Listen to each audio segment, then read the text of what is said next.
Hello, I'm Nassau County District Attorney Ann Donnelly. The opioid crisis has affected communities across Long Island, and Nassau County is unfortunately no exception. Since I took office, my prosecutors have worked to stop the influx of heroin and other drug sales in Nassau and reduce demand in our communities. Opioids take lives, destroy families, and put the safety of others at risk. That is why I am proud to co-chair the Heroin Prevention Task Force with County Executive Bruce Blakeman. It is so essential in our fight. With nearly 30 partners across Long Island, the task force is committed to fighting this epidemic through education, treatment, and advocacy.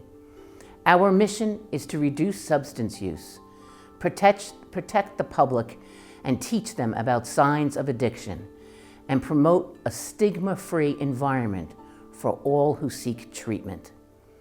Each month, we meet to discuss current trends and developments, from addiction education and youth programming to Narcan training and legislation. Since I was elected District Attorney in 2021, I have kept my promise of tackling the fentanyl crisis. Recently, I met with our federal lawmakers in Washington, D.C., and have urged them to work toward making fentanyl a permanent Schedule I drug. This is something that will help us to combat the deadly overdose crisis across America and should have happened long ago. My prosecutors are also bringing our Not My Child presentation to parents of high school students across Nassau County, educating them on the signs of addiction. These presentations have evolved to focus on the threat of fentanyl, and I know they are going to help so many Nassau families. Through regular meetings and initiatives, I am confident in our ability to help reduce the number of fatal overdoses. At the Nassau County District Attorney's Office, we are more than just prosecutors. We are advocates for those who need help, and through the Heroin Prevention Task Force, we are protecting our communities in every way we can.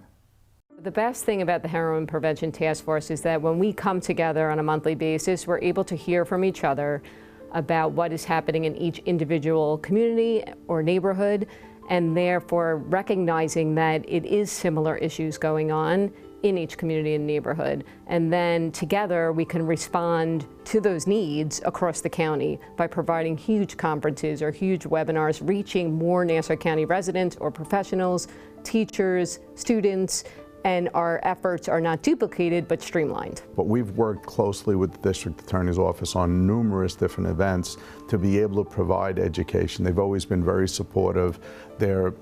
I can't say enough about the work that the Nassau County District Attorney has done, to support the agencies that are on the front lines doing this work with the residents of Nassau County. We have young people come who are just starting in the field. We have veterans in there. And so all these agencies both contribute and gain from being part of it. Until we really had this task force, I don't think we were really getting the word out to the significance of it to the community, to the providers, to kind of look at the work they're doing and how they can improve to bring people into treatment. My wife and I, we lost our daughter to a fentanyl overdose in 2019. Since that time, I've joined a number of organizations to benefit the local community in helping to educate and prevent. That's really the business I'm in retirement. We've always been a collaboration of different partners that come, the schools, the hospitals, the treatment providers, the local coalitions, the PTAs, law enforcement. I think the powerful thing about meeting monthly in the room with, again, lots of sectors is that we are up to date on the latest information. In the past, physicians and other medical personnel were often in the dark about opiate use disorder, didn't understand it, had a lot of stigma against it.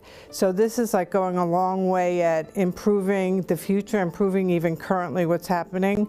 They have supported our efforts to do screening and brief intervention in our emergency rooms and our doctor offices. Going to a meeting monthly, we're all preaching to the choir during that meeting.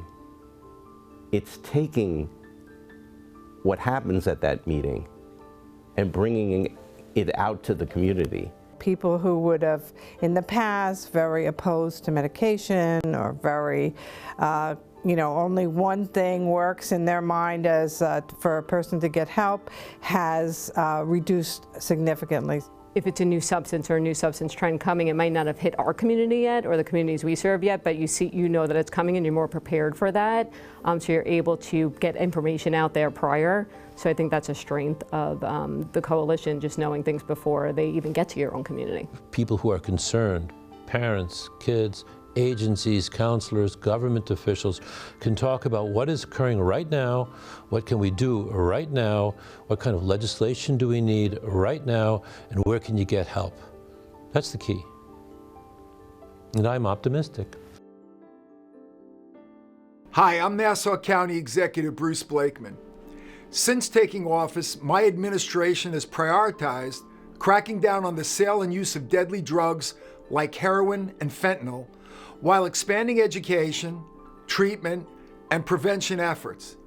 I am working collaboratively with my government colleagues to keep Nassau County safe. And I want to especially thank Nassau District Attorney Ann Donnelly for her partnership in these efforts. Through initiatives like the Heroin Prevention Task Force, we've partnered with nearly 30 organizations to take vital services directly to the communities, reduce substance abuse, and promote a stigma-free environment for those who are seeking help.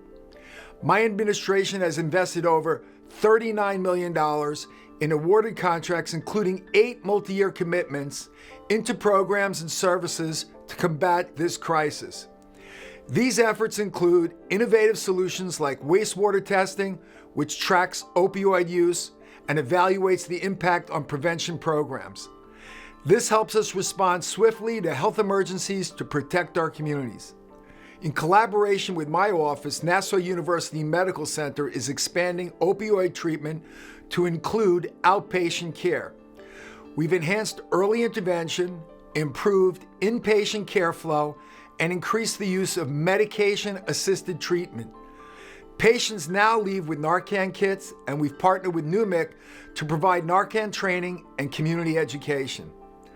While opiate-related overdose deaths in Nassau County dropped by 16% from 2022 to 2023, the work is far from over. Every life lost is one too many. That's why we remain committed to using every tool at our disposal, including statistical data dashboards, to protect our residents, support families, and end this epidemic. Together, we can fight the threat of opioids, save lives, and build a healthier Nassau County. May God bless you all, and may God bless the United States of America. Thank you.